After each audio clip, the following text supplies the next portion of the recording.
골로새서 3장 15절. 하나님의 화평이 너희 마음속에서 다스리게 하라. 너희도 그 화평에 이르도록 한 몸 안에서 부르심을 받았으니 감사하는 자가 되라. 아멘. 별명이 감사집사라는 분이 계셨습니다. 이분은 범사에 감사하라는 성경 말씀을 아주 실천하는 분이었습니다.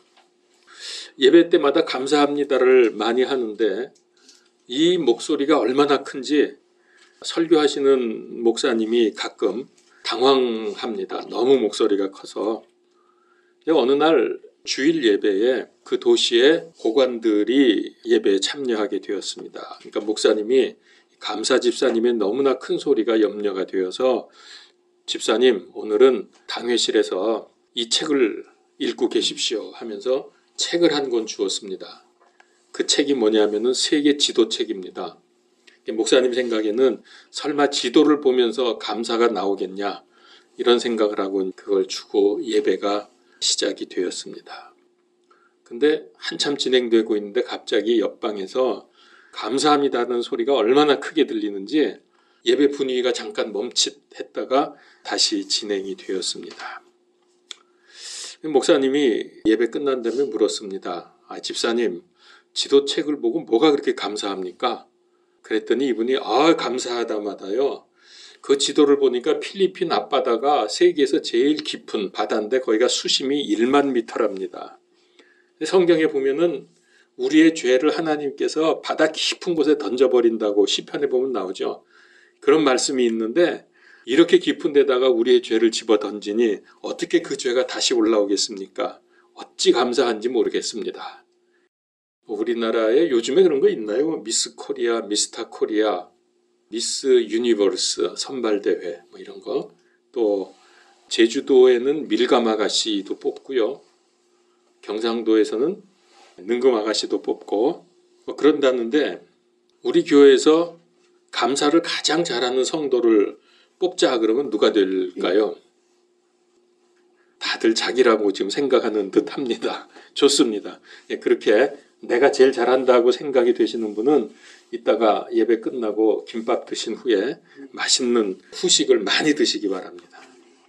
자, 성경 인물 중에서 우리가 뽑아보면은 구약에서는 의견이 다르겠지만은 저는 깊이는 생각 안 했습니다만 구약에서는 하박국 선지자가 가장 감사를 멋있게 하지 않았나 생각을 해봅니다. 하박국 3장 17절 18절에 보면 비록 무화과 나무가 꽃을 피우지 못하고 포도나무에 열매가 없으며 올리브나무에 수고의 열매가 없고 밭이 먹을 것을 내지 아니하며 우리에서 양떼가 끊어지고 외양간에 소떼가 없을지라도 나는 여전히 주를 기뻐하며 내 구원의 하나님을 기뻐하리로다. 완전히 세상의 소망이 끊어진 상태에서도 여전히 하나님을 기뻐하겠다 이렇게 노래를 했습니다. 신약에서는 아마 바울이 가장 최상위권이 아닐까 생각을 해봅니다. 바울 서신을 보면 그는 정말 감사의 사람이었습니다. 그에게 감사는 믿음의 표현이었죠. 그 많은 고난 속에서도 항상 감사했습니다. 세상의 모든 일들 모두 하나님의 능하신 손 안에서 이루어진다. 그리고 하나님께서 가장 좋은 길로 인도하신다는 것을 믿었기 때문에 그는 어떤 경우에도 감사할 수 있었습니다. 이 세상은 잠깐입니다. 그리고 죽음이 끝이 아닙니다. 그 이후에 천국과 지옥의 영원한 세계가 있고요. 예수 그리스도 십자가와 부활 사건을 믿으면은 영원한 지옥 형벌에서 벗어나서 영원한 천국으로 옮겨지게 됩니다. 뿐만 아니라 우리가 행위에 따라서 하나님께서 상급을 주신다는 것도 믿습니다. 그래서 감사하지 않을 수가 없는 거죠.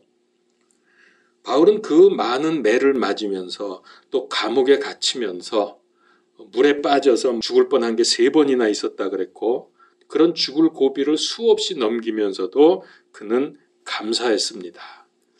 그 감사는 어디서 나온 걸까? 그게 믿음의 표현이라고 생각을 합니다. 믿음이 기초가 되어서 거기서부터 감사가 나오는 거죠. 그래서 믿음은 감사로 표현이 됩니다. 감사로 표현된 믿음이 참 믿음입니다. 그냥 난 믿는다 그렇게 생각하는 거 아니고 내 삶에서 내가 감사가 넘쳐나는가, 그때에 그게 참 믿음이라는 거죠. 여러분에게도 이 믿음이 있습니까? 그렇다면 그 믿음을 표현하십시오. 감사로 표현하십시오. 감사는 믿음을 표현하는 최고의 방법입니다.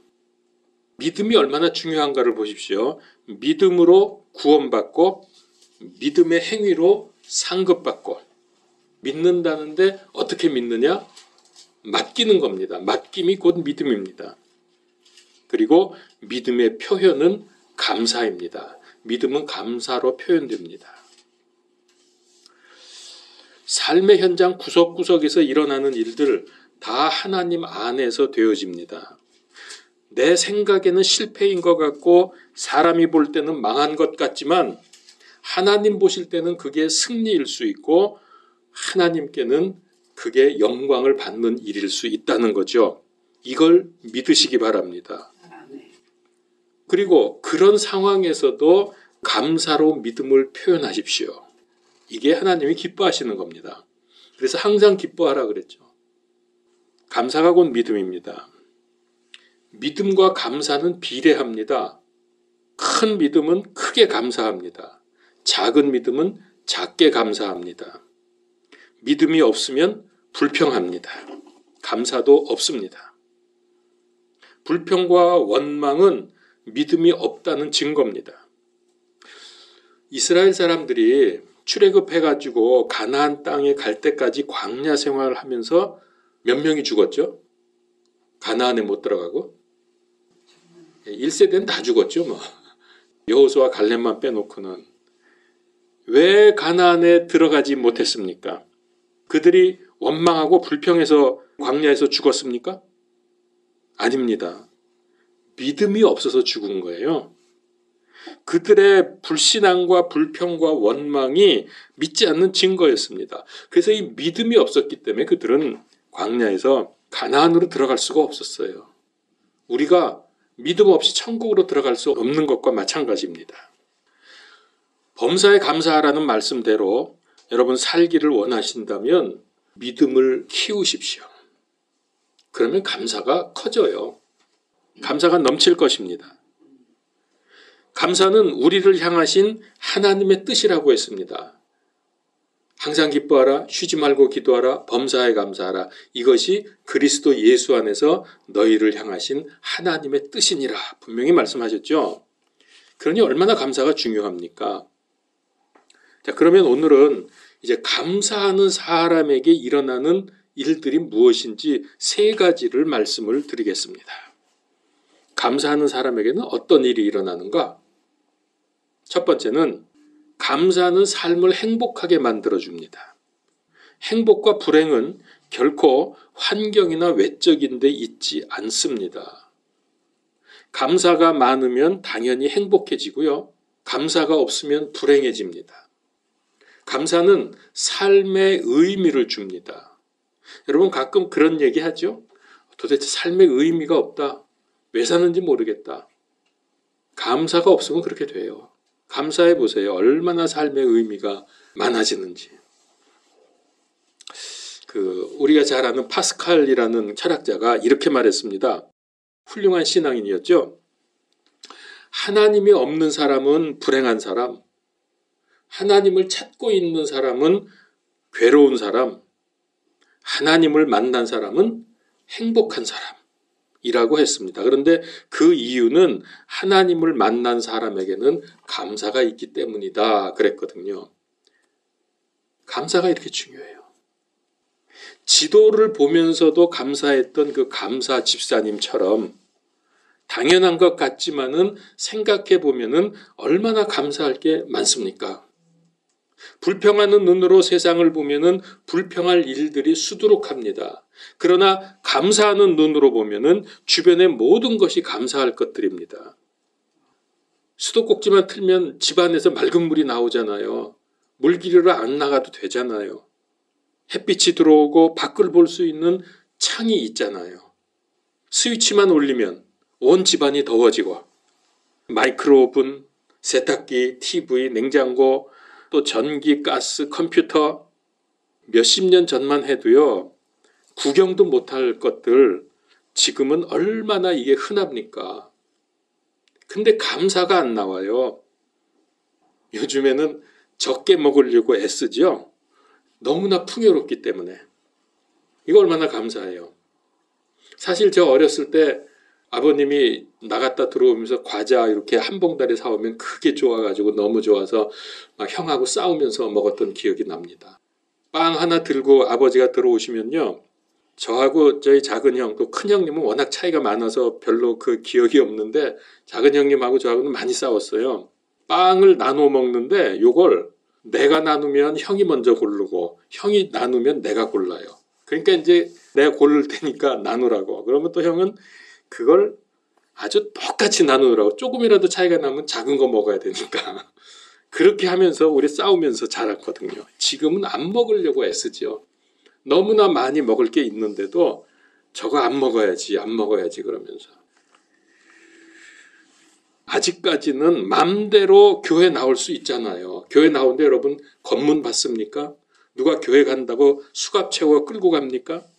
아직은 맘대로 교회 갈 수 있는 삶을 여러분 이거 당연히 여길 것이 아니라 하나님의 은혜로 이렇게 교회 가고 말씀 듣고 교제하고 이렇게 할 수 있구나. 이거 정말 감사해야 돼요. 이제 여러분 조금만 있어 보세요. 정말 지금이 그때가 너무 좋았다는 걸 알게 될 겁니다. 불평과 불만보다는 감사할 조건을 찾으십시오. 아주 당연한 것도 가만히 보면은 정말 감사해요.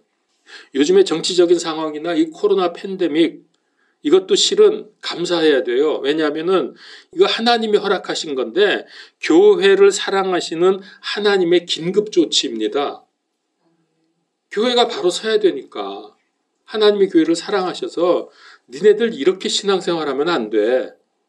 너희가 지금 이렇게 엉터리로 니들 좋은 대로 맘대로 성경을 떠나서 이거 하나님께서 막아주시기 위해서 그래서 이후에 하나님께 징벌받는 거 막아주시기 위해서 정신 차리라고 이런 거 허락하시지 않습니까? 그러니 얼마나 감사합니까? 두 번째, 감사하면은 계속 축복이 옵니다. 여러분 축복 좋아하시죠? 계속 와요. 이미 받은 축복을 감사할 줄 아는 사람은 하나님께서 그 축복을 계속해서 부어주십니다.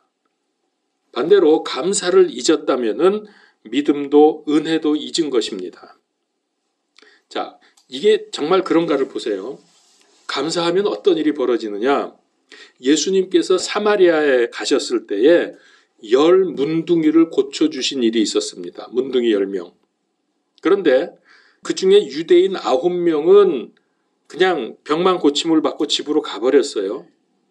근데 한 명이 사마리아인이었습니다. 이 사람이 돌아와서 하나님께 영광을 돌리면서 감사하다고, 정말 감사하다고 주께 감사를 표현했습니다. 그랬더니 예수님이 뭐라 그럽니까? 누가복음서 17장 19절에 내 믿음이 너를 구원하였느니라. 여러분 이상하지 않아요? 왜 예수님이 감사하는 사마리아인에게 네 감사가 너를 구원했다 그러지 않으시고 네 믿음이 너를 구원했느니라? 왜 그랬을까요? 내가 믿습니다 그러지 않고 감사합니다 그랬거든요. 근데 내 믿음이 너를 구원했다 그랬어요. 감사는 믿음의 표현이기 때문에 감사하는 사람은 그에게 믿음이 있다는 거죠. 육체의 질병을 고쳐주심을 감사했더니 9명은 그걸로 끝났지만은 그것을 감사한 이 사마리아인은 어떻게 됐습니까? 얼마나 놀라운 축복을 받았습니까? 내 믿음이 너를 구원하였다. 구원과 영생의 어마어마한 축복을 허락해 주신 겁니다. 그러니까 여러분 감사를 많이 해야 돼요. 축복 받는 것도 좋지만은 그 받은 축복을 감사할 줄 알아야 돼요. 그러면 하나님이 더 크게 훨씬 더 큰 것으로 주시거든요. 그러지 않겠습니까? 여러분 자식이 뭘 좀 이렇게 해줬는데 감사하다는 말도 없고 그냥 뭐 당연히 그냥 쓱 받고 가버리고 이러면은 더해줄 마음이 별로 안 생기잖아요. 뭐 자식이니까 하긴 하겠지만은. 근데 고맙다고, 정말 고맙다고 그러면서 감사하면 없는 것도 만들어서 주고 싶지 않습니까? 하나님의 마음이 똑같은 거예요. 불평하는 사람에게는 불평으로 갚아주시고 감사하는 사람에게는 감사로 갚아주십니다. 하나님이 감사해요. 우리한테. 우리가 감사하다고 하면. 그래서 여러분, 감사는 행복의 지름길입니다. 불평은 불행의 지름길입니다. 미국의 역사를 보면 기적 이야기가 많이 나옵니다. 미네소타주의 이야기입니다. 1874년부터 1877년까지 3년에 걸쳐서 아주 심한 가뭄과 엄청난 수의 메뚜기 떼들이 습격을 해서 농작물이 전멸되고 말았습니다. 그리고 경제는 공황에 빠졌습니다. 미네소타 주민들이 고통을 받고 있는데 바로 이때에 주지사였던 필스버리가 감사 기도의 날, 오늘은 감사의 기도의 날입니다 하면서 선포를 했습니다. 그러면서 전 주민들에게 하나님께 이 상황을 감사하자고 선포를 한 것입니다. 지금은 비록 농작물이 전멸을 했지만은 우리의 몸은 아직 살아있지 않냐? 그렇기 때문에 앞으로 하나님께서 기회를 주시면 전부 회복하고 축복을 받을 수 있다. 그런 의미에서 감사하자는 뜻이었습니다. 자, 그래서 미네소타 주민 전체가 감사의 기도를 시작했는데 그야말로 하늘을 감사의 기도가 덮었습니다. 그러자 놀라운 일이 일어납니다. 들판에 있던 메뚜기 떼들이 갑자기 다 죽어버리는 거예요. 감사의 기도를 드렸더니. 그래서 과학자들이 연구를 했습니다. 도대체 무슨 이유일까? 여러 가지 방법으로 설명을 해보려고 했지만 결론은 이겁니다. 설명 불가. 이거는 기적이라고밖에 말할 수 없다. 그렇게 결론을 내렸어요. 왜 그런지를 알 수가 없어요. 여러분은 아십니까? 저는 아는데 알지요. 과학자들은 이걸 몰라요. 하나님이 하셨잖아요. 감사하는 자들에게. 세 번째입니다. 감사는 우리를 환난에서 구해줍니다. 여러분 인생 살다 보면 환난과 실패를 많이 경험하잖아요.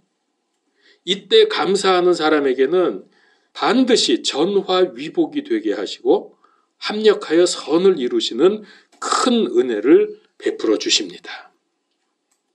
이거요 뭐 어쩌고 그러면서 하나님 왜 이러시나 뭐 그러지 말고 그때 좀 힘들어도 감사를 해보세요. 하나님의 크신 뜻이 있는가 보다. 하나님께서 무슨 역사를 일으키시려고 이렇게 하시는가. 참 감사합니다. 하나님의 큰 뜻이 이루어지기를 소원합니다. 이러면서 감사를 해보십시오. 감사는 성공적인 인생의 비결이고 승리의 힘을 공급해 줍니다.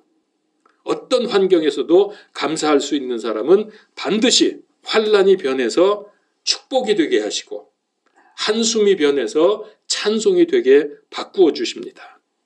여러분 우리가 성경에서 위대하다고 말하는 인물들 요셉, 다니엘, 욥, 바울 이런 사람들 가만히 보십시오. 전부 감사로 승리한 그 축복을 누린 믿음의 용사들이었습니다.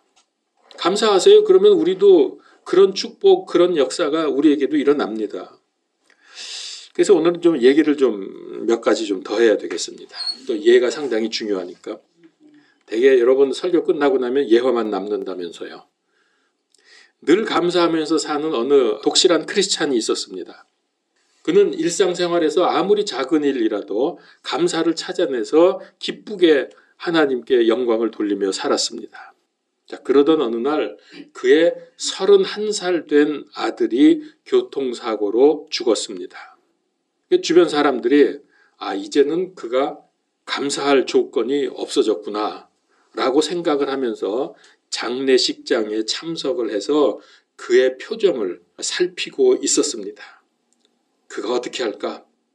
그러나 이 아버지의 장례식장에서의 기도문을 듣는 순간 그는 아직도 감사하고 있구나 하는 것을 확인하게 됩니다. 그래서 그의 기도문의 일부를 인용을 해보면요. 하나님, 아들을 31년 동안 빌려주셔서 감사합니다. 천국의 필요로 인해서 더 좋은 곳으로 일찍 데려가심을 더욱 감사합니다. 그의 기도의 내용입니다. 우리에게도 이게 가능할까요? 이런 믿음, 이런 감사가 심각해지는데 어차피 우리 천국 가면 만나잖아요. 그러니까 빨리 전도해야지 안 믿은 자식들 있으면은. 조금 일찍 갔을 뿐이지. 어떤 한 어머님이 계셨습니다. 이분이 참 어렵게 번 돈으로 아들을 위해서 아파트를 마련해 주었습니다. 자기는 집이 없어도 아들 부부를 위해서 기쁜 마음으로 집을 샀습니다. 어머님은 이 결정을 하고 아들 부부가 기뻐할 것을 생각하면서 기뻐했습니다. 연탄가스 맡으면서 고생하던 아들이 이제 아파트로 이사 가면 얼마나 좋아할까? 생각만 해도 살맛이 났습니다. 그리고 이제 중도금을 치르는 날이 되었습니다. 그때는 계약할 때 가지 않았던 며느리도 같이 가게 되었습니다. 그리고 나서 드디어 잔금을 치루었습니다. 이제 아들도 이제 부부가 같이 가보게 되었습니다. 이 어머니는 너무 마음이 기뻐가지고서 가면서 이 아들 부부의 얼굴만 보는 거예요. 집에 들어가면서 그들의 기뻐하는 얼굴 모습을 보기 위해서 그게 너무 좋아서 얼굴을 보면서 들어갔습니다. 근데 웬일인지 아들 얼굴이 그냥 얼굴이에요. 기껏 한다는 말이 아유 이거 왜 이렇게 작아? 어디 우리 집 물건 다 장롱이나 뭐 제대로 놓겠나? 짐을 다 어디다 갖다 놓지? 화장실은 왜 이렇게 작아? 그랬더니 며느리가 옆에서 거듭니다. 글쎄 지은 지가 오래됐나 봐요. 나 중도금 때 왔을 때는 몰랐는데 왜 이렇게 작죠? 20몇 평이라면서 이건 뭐 잘못된 거 아니에요? 아저씨 하면서 중개소 아저씨한테 말을 하니까 또 뭐라고 막 설명을 합니다. 어머니의 얼굴에서 힘이 빠졌습니다. 그 주름진 얼굴로 표정 관리를 하느라고 어색한 웃음을 웃습니다.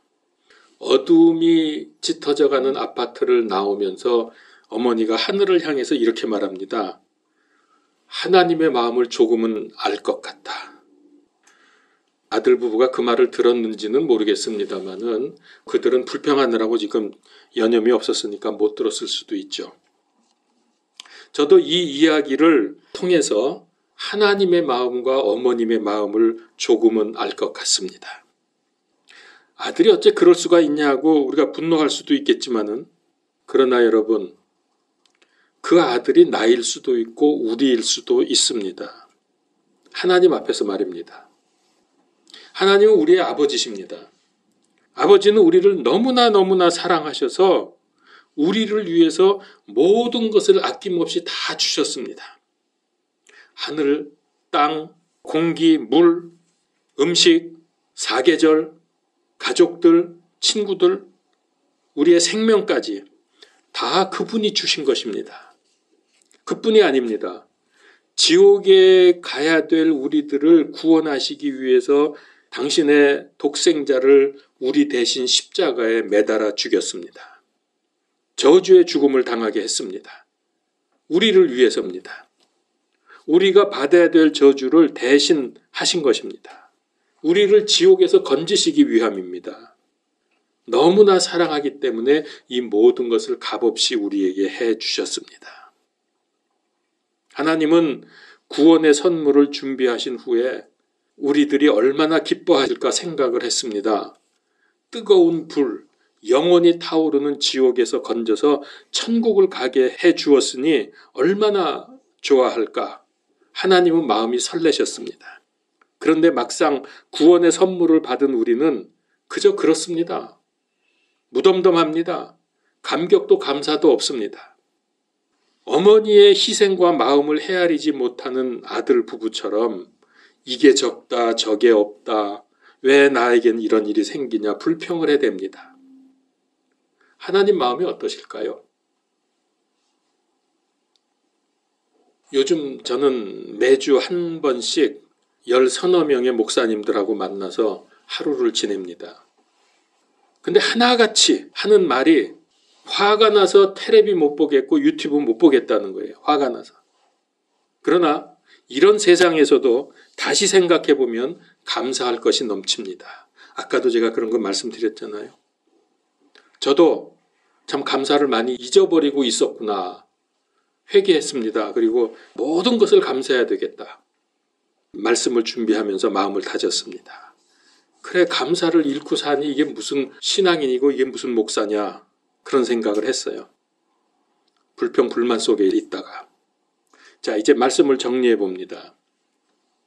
하나님께 감사하면 큰 기적이 일어납니다. 반드시 하나님께 영광을 돌리게 됩니다. 인간이 사는 목적이 무엇입니까? 하나님께 영광 돌리는 데 있잖아요. 그게 감사예요. 감사하면 하나님의 영광을 받으세요. 그래서 감사는 하나님의 뜻이라고 했어요. 우리를 향하신 하나님의 뜻. 감사를 하면 그분의 영광이 드러나고, 감사를 하면은 인생 최대의 행복이 우리에게 이루어집니다. 하나님은 그걸 기다리고 계시는 거예요. 감사하면 계속해서 감사할 일들이 일어납니다. 하나님이 그렇게 하십니다. 그리고 감사를 하면은 환난에서 건짐을 받습니다. 우리는 일상생활 속에서 감사할 것을 많이 찾아내도록 합시다. 그러다가 큰 어려움이 와도 큰 감사를 하십시오. 오늘 우리 감사주일을 맞이했습니다. 감사는 1년에 한 번 감사주일만 하는 게 아닙니다. 평생 감사하면서 계속 찬양을 주님께 돌려야 합니다. 오늘 감사주일 맞으면서 잃어버린 우리의 감사를 되찾아서 회복하시고 복된 삶을 누리시기를 간절히 축원합니다. 기도하겠습니다. 하나님, 우리가 돌아보니 어느샌가 감사를 잃어버리고 있었습니다. 큰 구원을 받은 하나님의 자녀가 되었음에도 왜 이렇게 불평과 불만과 세상 사는 게 이렇게 왜 힘든지요? 용서하여 주시옵소서. 모든 순간마다 모든 일 속에서 감사의 조건을 찾기를 원합니다. 그리고 주님께 영광 돌리기를 원합니다. 우리가 이런 감사의 사람이 되게 하여 주옵소서. 그래서 이 감사의 은혜와 능력이 우리 주변에 영향을 미쳐서 가족들과 친지들과 이웃들에게 복음이 증거되는 역사를 허락하여 주시옵소서. 예수 그리스도 이름으로 기도하옵나이다. 아멘.